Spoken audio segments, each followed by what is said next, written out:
Os bem, meus irmãos, tudo na paz, tudo na bênção. Que Deus possa abençoar você, abençoar a sua casa, abençoar a sua família. Eu quero hoje com os irmãos trazer aqui uma palavra de reflexão para a nossa vida espiritual, para a nossa vida com Deus, que tem um tema bem atual, um assunto bem atual, que tem por tema mornidão espiritual, um perigo do nosso século.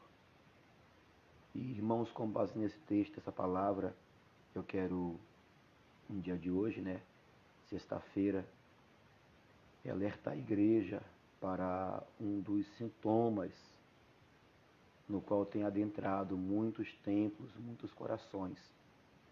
Uma mornidão tal, uma mornidão sem precedentes. Eu quero que os irmãos aqui ler um texto, em especial na segunda carta de Paulo ao Timóteo, segundo Timóteo, no capítulo 3, somente o versículo 1, que vai dizer assim: Sabe, porém, isto, nos últimos dias sobrevirão tempos trabalhosos ou tempos difíceis. Irmãos, uma vida espiritual, quando está moralmente divorciada de Deus, uma vida espiritual, quando está moralmente afastada de Deus, da sua presença, ela vai ter alguns sintomas, vai ter algumas manifestações que irão demonstrar a mornidão e a morte espiritual. E aqui em 2 Timóteo, no capítulo 3, do versículo 1 ao versículo 9, nós temos aqui vários sintomas que irão mostrar o que está ocorrendo nos dias de hoje, em especial, esses tempos difíceis, tempos trabalhosos, aonde alguns sintomas vão mostrar se estamos entrando ou não em uma mornidão espiritual.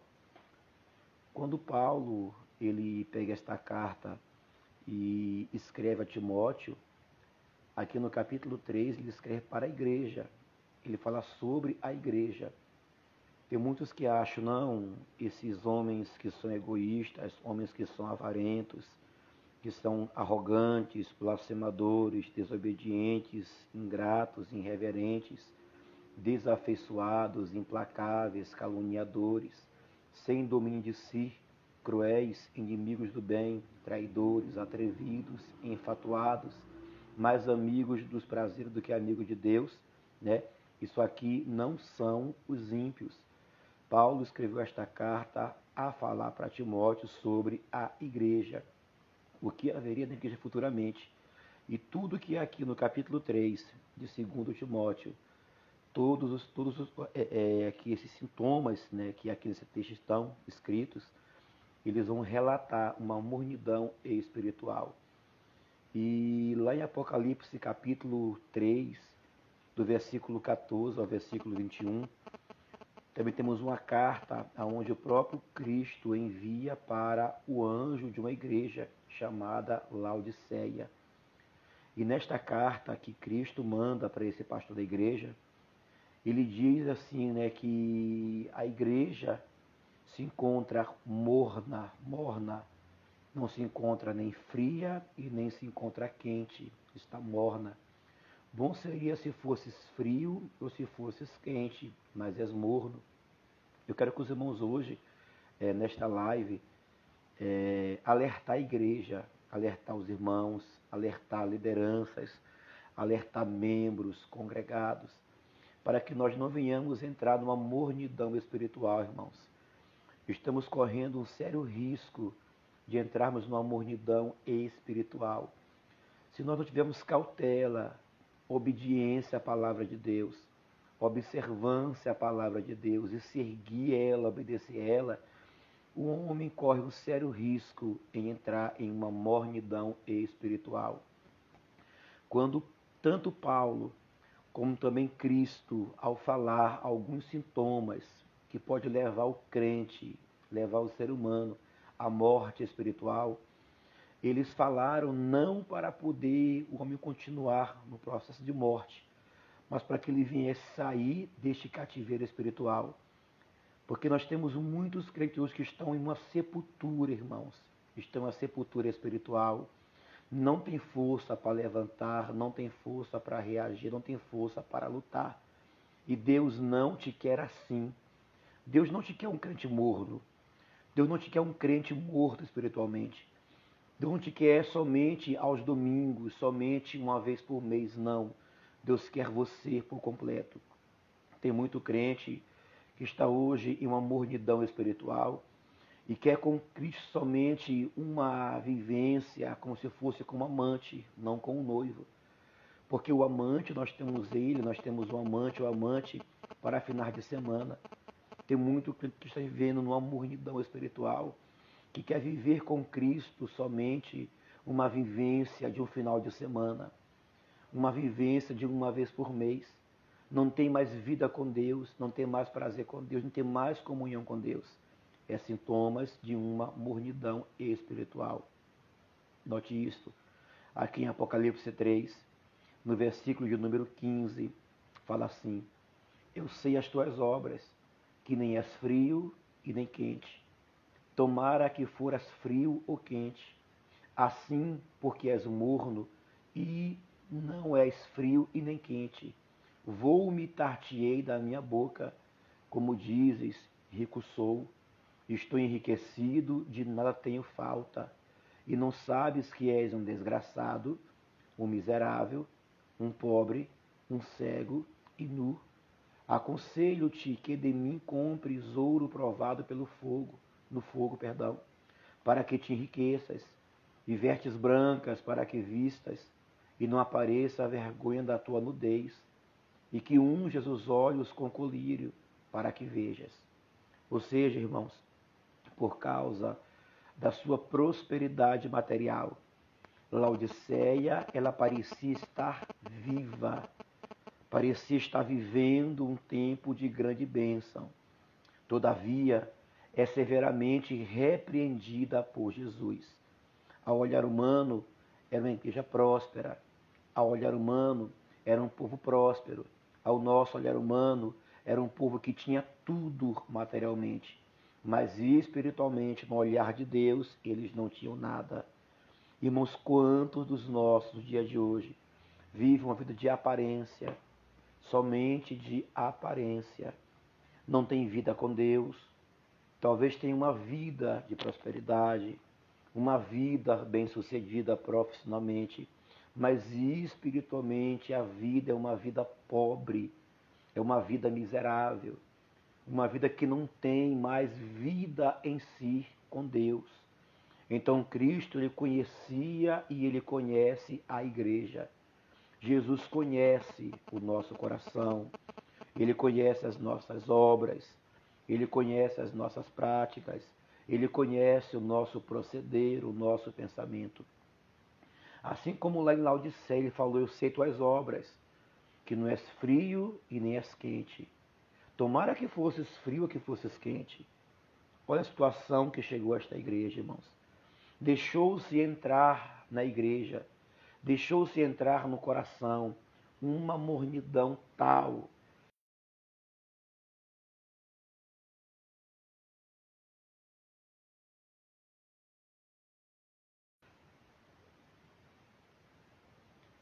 A conexão caiu. Por que caiu? Recorde.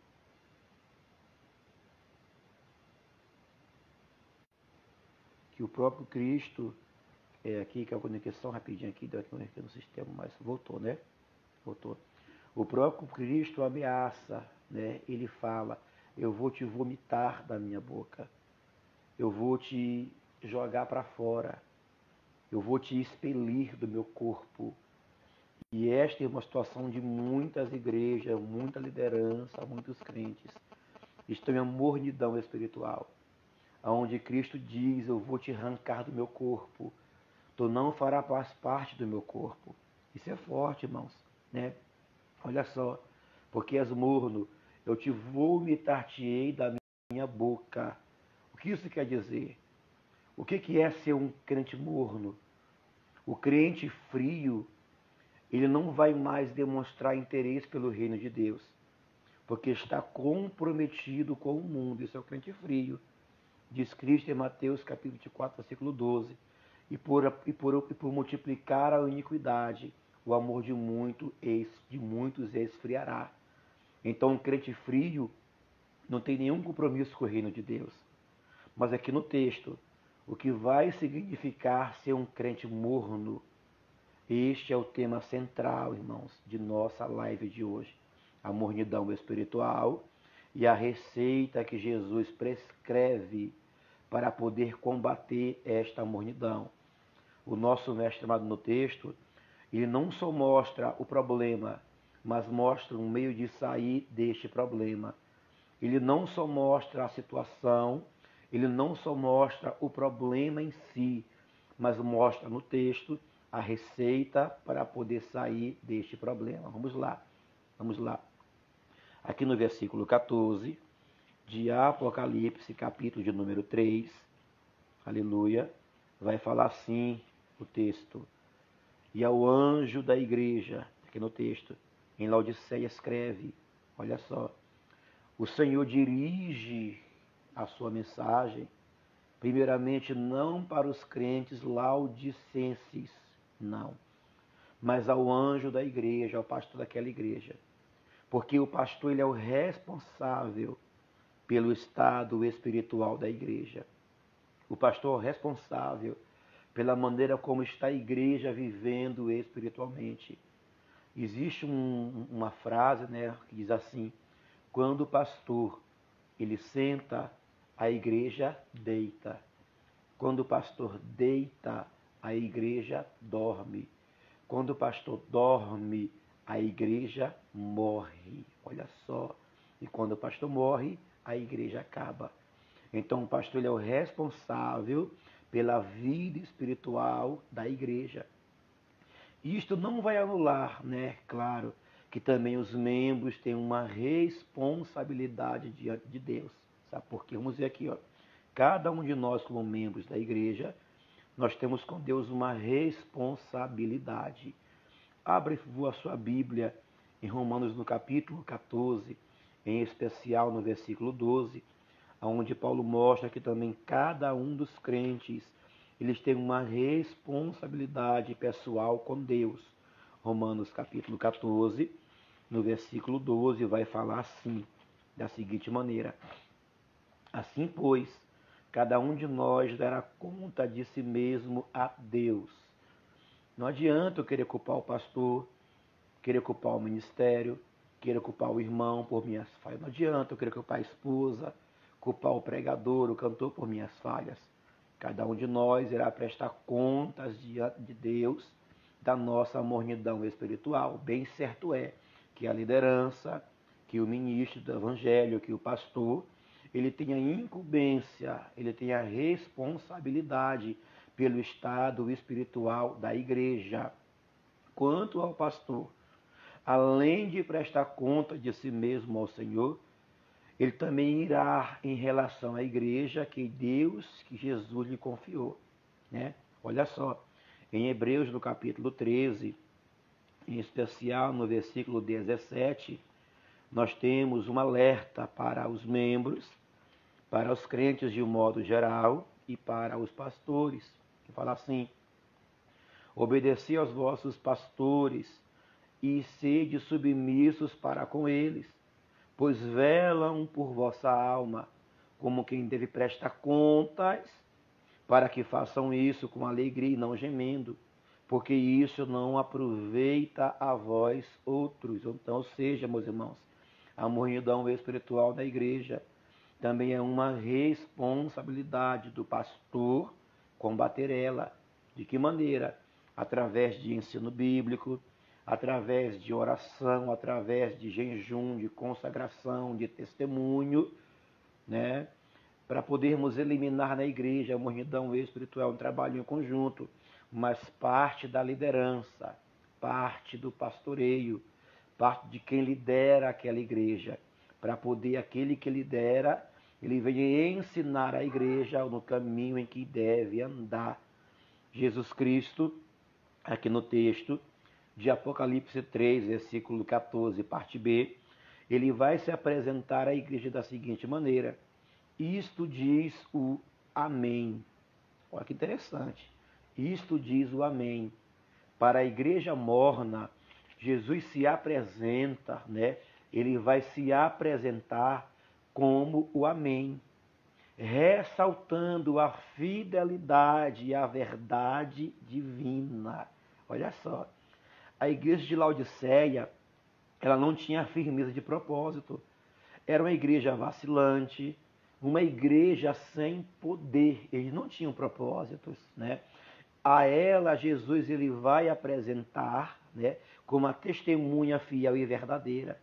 A igreja de Laodiceia, ele vai se apresentar, né, como um modelo invariável e imutável para todos os crentes. Olha só, Jesus Cristo, ele chama a atenção do anjo da igreja e se apresenta para aquela igreja e para aquele anjo como testemunha fiel e verdadeira, o Amém.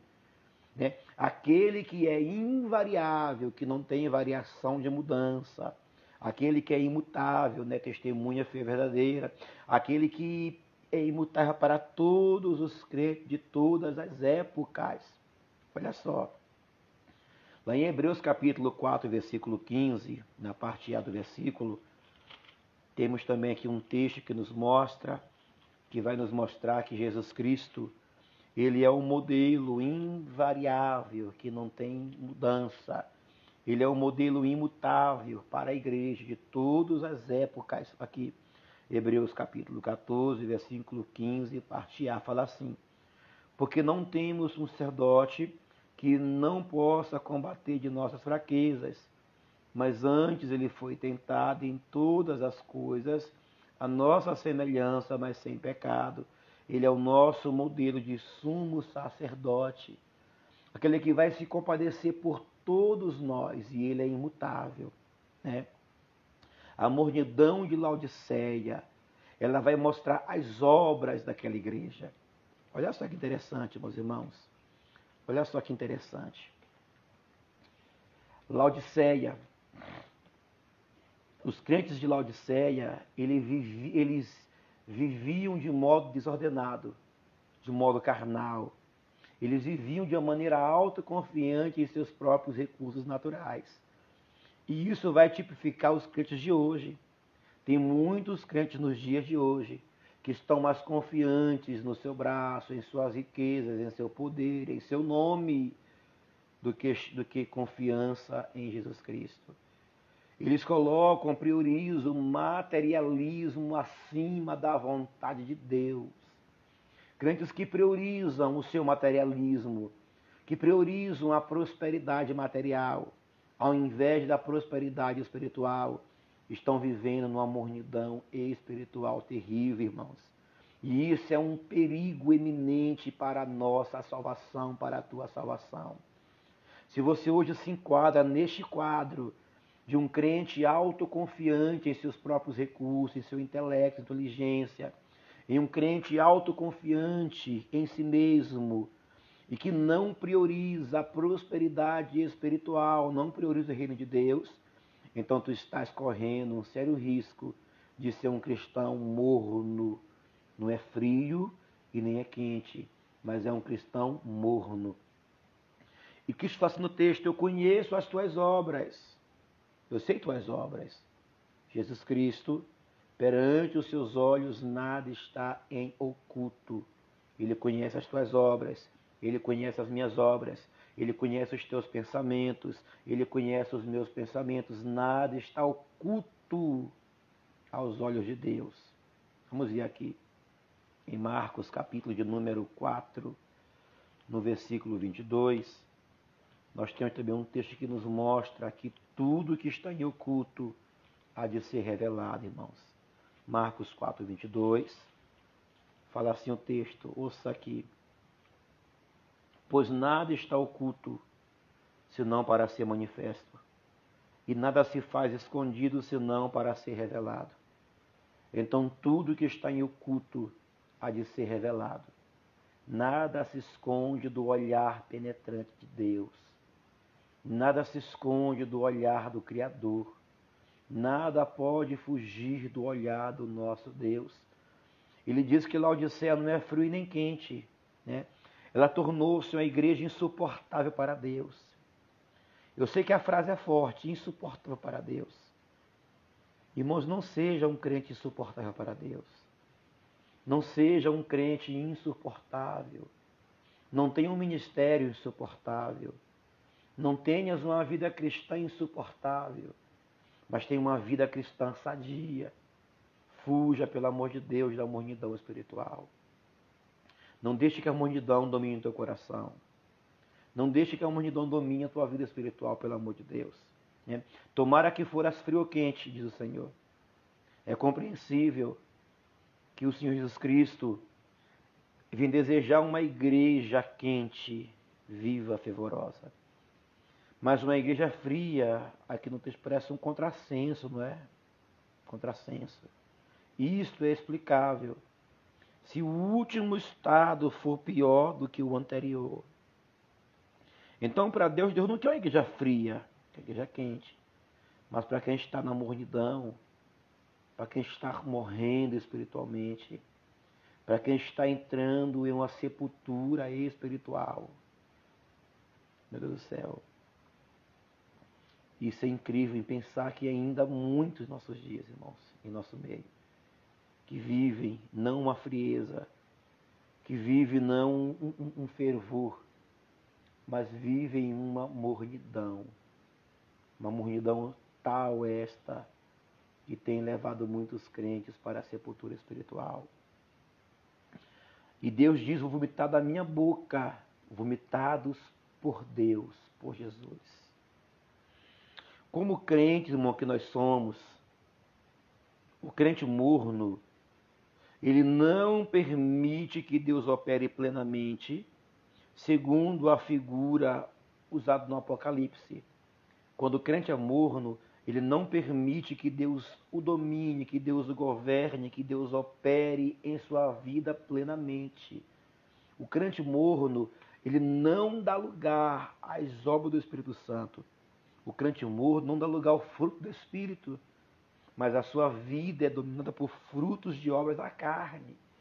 O crente morno em si, né, ele não tem vida plena com Deus.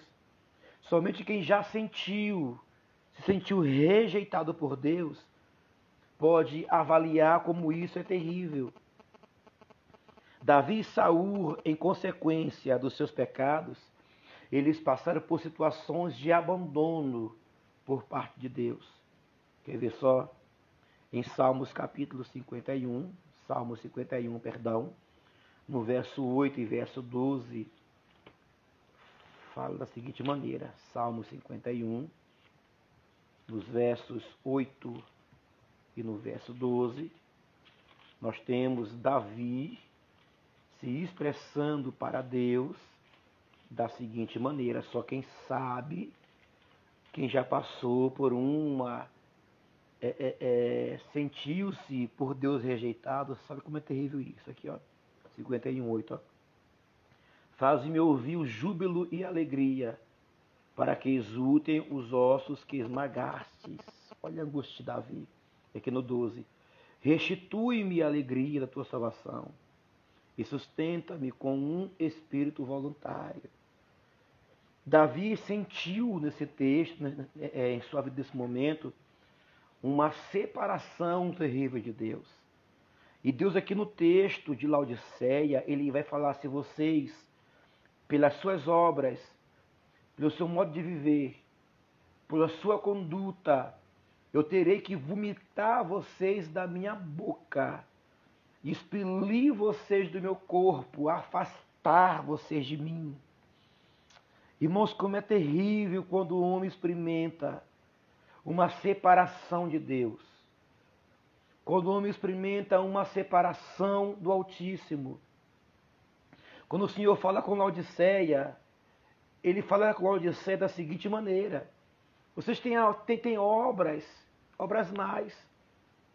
Eu conheço tuas obras. Eu sei a tua conduta.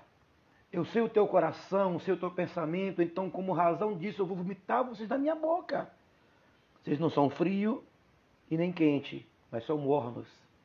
Eu vou expelir vocês do meu corpo. A pior coisa que é crente que está dentro da igreja, mas não faz parte mais do corpo de Cristo. Está na igreja, mas a mornidão é tanta que não faz mais parte do corpo de Cristo.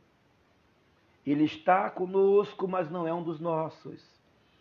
Toma a ceia conosco, mas não faz parte mais do corpo. Ele vive conosco, mas não é mais nosso. Isso é forte. Agora, esta mornidão que há em Laodiceia, ela foi originária devido a três coisas que há em Apocalipse 3, versículo 17. Ele mostra três coisas que ocasionaram a mornidão espiritual de Laodiceia. Primeiro, o apego à prosperidade material. Aqui no texto, ó. 17. Porque dizes, estou rico e abastardo. Olha só. Estou rico e abastardo. Essa é a primeira situação de Laodiceia, em ser uma igreja, um local próspero, centro comercial, onde girava o dinheiro, girava as riquezas materiais. Que a igreja, com que o povo apegasse essa riqueza, ao invés deles serem gratos a Deus, eles se tornaram crentes que viviam de maneira egoísta. Irmãos, aqui o erro não é a riqueza. Aqui o erro não é ser próspero, ser rico. Que o erro é viver apegado à riqueza de uma maneira egoísta. Porque diz Paulo a Timóteo que o amor ao dinheiro é a raiz de todos os males. Não é o dinheiro. É o apego desenfreado ao dinheiro, que é a raiz de todos os males. Então, quando Laodiceia se apega a esse prazer da ganância, da avareza, do egoísmo, eles se tornam crentes mornos. A mornidão entra e a riqueza material não era acompanhada da riqueza espiritual. Eles tinham riqueza material, mas viviam na miséria espiritual. A segunda consequência de tornar-se mornos foi essa aqui, ó. Cadê o texto? E dizes, cadê Jesus? Estou rico sou, e não preciso de nada, alguma coisa, e nem sabes que tu és infelizes. Olha só. De nada tenho falta, aqui no texto, né? Estou rico e de nada tenho falta de coisa alguma. Olha só, né? Há pessoas que, quando pobres, elas acham-se apegadas a Deus, a sua palavra, a igreja. Porém, quando Deus lhes concede prosperidade material, eles se tornam egoístas e ingratos. Deixam de dar prioridade à vida espiritual, olha só, para se envolver com as coisas materiais, para se envolver com as coisas seculares, esquecendo-se completamente de Deus e da sua casa. Irmãos, pelo amor de Deus, não esqueçam da casa do Senhor. Não esqueçam o que Deus tem para você, tem para a tua vida, não esqueça. O que Deus tem para a tua história, não esqueça. O que Deus tem para ti coisas extraordinárias, bênçãos sem medida, não esqueça. E quando o Senhor te exaltar, quando o Senhor te levantar, continue sendo a mesma pessoa. Porque há muitos crentes que Deus levanta, que Deus honra, que Deus exalta, e depois viram as costas para Deus. Depois se esquecem de Deus completamente. E este foi o mal de Laodiceia. Deus honrou Laodiceia. Deus honrou aquele povo, honrou aquela igreja. Diante das suas riquezas, da sua prosperidade, eles se afastaram de Deus. Eles esqueceram de quem era Deus. Aí vai vir para aquele povo uma dura realidade espiritual. Enquanto o povo de Laodiceia dizia, nós somos ricos, Jesus os chamava de pobres. e não sabes que é um desgraçado. Aqui, ó, isso aqui é forte, irmãos. Não sabes que és um desgraçado, que és miserável, que és pobre, cego e nu. Os olhos de Deus veem não apenas o exterior, mas pode sondar o nosso coração. A igreja havia perdido as riquezas da glória e da graça. Irmãos, perca tudo.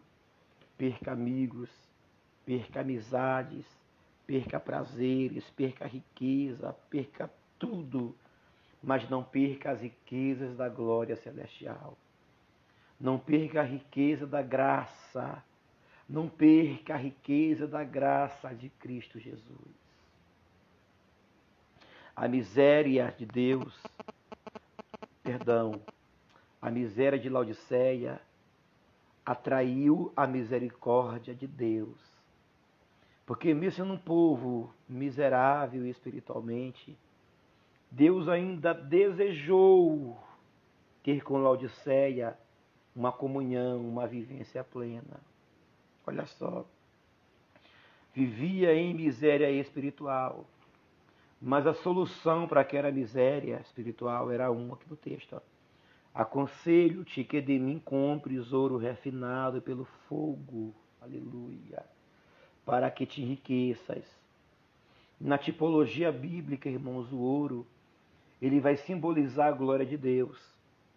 No tabernáculo de Moisés, no templo de também Salomão, alguns utensílios do templo, do tabernáculo, algumas mobílias, né, eram de madeira, mas eram revestidos de ouro puro. É o que Deus hoje requer de nós, obreiros, crentes, requer de você, obreiro, de você, crente, que você venha ser revestidos da glória de Deus, que sejamos revestidos de Deus. Deus requer que a sua igreja, que o santo ministério, que você, meu irmão cooperador, que você, meu irmão diácono, que você, meu irmão presbítero, evangelista, pastor, que você, meu irmão membro, você, meu irmão congregado, venha se revestir da glória de Deus. Em Romanos capítulo 13, no versículo 14, temos um texto que vai falar da seguinte maneira. Romanos 13, 14, vai falar assim, ó. Vai falar assim: mas revestíveis do Senhor Jesus Cristo, e nada disponhais para a carne no tocante às suas vontades. O nosso revestimento, meu irmão, deve ser da presença de Cristo Jesus. Não deixe que a tua vontade carnal venha te revestir, que os teus prazeres carnais venham te governar. Não deixe que os teus prazeres humanos, prazeres materiais, venham dominar o teu coração, mas seja um crente revestido da glória de Deus. Olha só, aconselho-te que compres de mim ouro provado no fogo, para que te enriqueça. Deus quer nos dar uma riqueza não material, mas uma riqueza além disso, uma riqueza espiritual. Tem muito crente próspero, muito crente rico, mas que não tem mais vida com Deus. Do que adianta ter tudo isso? Ter riqueza material e não ter uma prosperidade espiritual com Deus? Do que adianta falar eu sou rico, eu tenho, eu posso, e não ter vida com Deus? Do que adianta falar eu sou próspero materialmente e não ter uma vida plena com Deus no espiritual?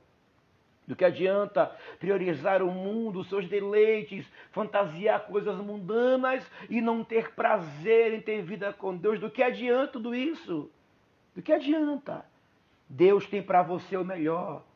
Deus tem para nós o melhor. Deus tem para ti coisas lindas, coisas maravilhosas, coisas grandes. Então sai, pelo amor de Deus, dessa mornidão espiritual. Chega de ser um crente morno. Chega de ser um crente meia boca, um crente imundo, e seja um crente vivo, revestido do poder de Deus. O Senhor tem para você o melhor. Deus tem para você coisas boas, coisas maravilhosas, coisas inefáveis. É somente você crer nesta palavra profética do dia de hoje e abraçar esta palavra e mudar a tua vida, meu amado. Deus tem para você coisas lindas. Mas temos que deixar de lado tudo aquilo que Deus abomina. Deixar de lado aquilo que Deus não quer, deixar de lado aquilo que não é do Senhor, que não é de Deus, deixar de lado aquilo que não convém, deixe isso de lado, pelo amor de Deus. Olha só, Deus quer nos revestir de santidade e pureza. Apocalipse 3, vamos lá de novo, abra aí sua Bíblia, versículo 18, a parte B fala assim: vestiduras brancas para te vestires, a fim de que não seja manifesta a vergonha da tua nudez. Olha só, o Senhor quer te revestir da sua glória. Deus quer te revestir, isto é purificação. Deus quer arrancar de você essa mancha, meu irmão, minha irmã. Aquilo que o pecado te manchou, te sujou no pecado, o Senhor quer te limpar, irmãos, note que graça maravilhosa. Deus não te rejeitou, Deus não te jogou fora, mas Ele quer te limpar, Ele quer te vestir com vestes brancas. Oh, meu Deus, aleluia. Nós, às vezes, nos auto-excluímos do povo de Deus. Nós pecamos e a nossa consciência nos acusa. Quando somos por nós mesmos acusados, a nossa reação é sair da igreja, é estar na igreja, mas se afastar do povo, porque nós achamos que nós somos indignos. O pecado nos torna indignos, mas a graça de Deus se manifestou, aleluia. Aonde abundou o pecado, superabundou a graça de Cristo Jesus. O Senhor quer te libertar deste lamaçal, Ele quer lavar as tuas vestes, Ele quer lavar o teu coração. Então levanta, meu irmão, e deixe Deus te revestir, pelo amor de Deus. Chorabai, candalai. Deus quer te revestir. Deus quer te revestir. Aleluia. E é uma promessa gloriosa. Para fechar aqui a palavra. É uma promessa gloriosa. Aqui no versículo 19 de Apocalipse 3, fala assim: eu repreendo e disciplino todos a quanto amo.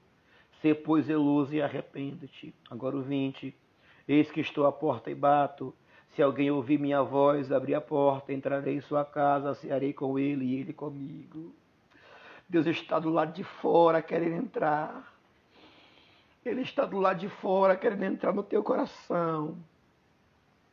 Ele está aí fora, batendo na porta, me deixa entrar, eu quero entrar, eu repreendo porque eu te amo, eu te repreendo porque eu te amo, me deixa entrar. A repreensão de Deus não é para o teu mal, esta repreensão não é para te matar, não é para te ver morto, mas é para te arrancar desta mornidão que tem te cercado, esta mornidão que tem te matado. Então, pelo amor de Deus, sai desta sepultura, desta cova. O Senhor repreende, castiga quem Ele ama. Se o Senhor hoje está te repreendendo, é porque o Senhor te ama. Ele está do lado de fora, batendo na porta. Eis que estou à porta e bato. Se você ouvir minha voz e deixar eu entrar, glória, eu entrarei em tua casa, cearei contigo e Ele ceará com você.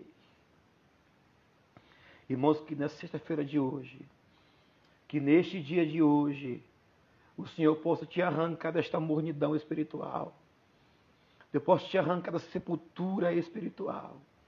Tem coisa boa chegando para você. Eu, neste momento, lanço em tua vida uma palavra profética em nome de Jesus. Tem coisa boa chegando para você, para teu lar, para o teu trabalho, para tua família, para o teu casamento. Tem coisa boa chegando para você. Mas tão somente saia desse estado de sepultura e de mornidão espiritual. Porque Deus tem para você coisas maravilhosas. Eu quero agora fazer uma oração por você. Uma oração por tua vida. Uma oração por tua família. Vamos orar. Vamos falar com Deus. Senhor nosso Deus. Senhor nosso Pai Santo, nosso Pai poderoso e maravilhoso. Eu nesta hora, Pai de amor, levanto a minha voz em oração por esta vida, meu Deus, que agora vê este vídeo, ó Pai. Que o Senhor possa agora neste momento vir de encontro a esta vida nesse momento, ó Pai querido. Tu está à porta a bater e dizendo, eu quero entrar neste coração, entrar neste problema. Eu quero entrar nesta família, neste caso que está difícil de resolver. Eu sei que o Senhor quer entrar hoje neste problema, neste dilema, Pai querido. Eu te rogo neste momento, ó Deus Todo-Poderoso, entra neste coração, ó Pai. Entra nesta porta desse momento e muda este quadro, Deus querido. Que esta mornidão espiritual, que esta morte espiritual venha cair por terra agora, em nome de Jesus. Eu te peço, Deus querido, devido a este homem, Pai, devido a esta mulher, devido a este jovem, a esta criança, meu Deus, eu te peço em nome de Cristo Jesus. Amém. Que Deus te abençoe, meu irmão. Que Deus te guarde em nome de Jesus. Amém. Esta live vai estar gravada aqui na página do Instagram, irmãos. Foi uma bênção esta palavra. Depois veja com calma, com cautela, que Deus irá falar com você. Amém. E que a graça de Cristo Jesus, que o grande amor de nosso Deus o Pai e a comunhão com o Santo Espírito de Deus, nesta noite, venha ser com você e com a tua família. Quem crer, diga amém. Que Deus te abençoe, que Deus te guarde, em nome de Jesus. Amém. Fique na paz e que Deus te abençoe.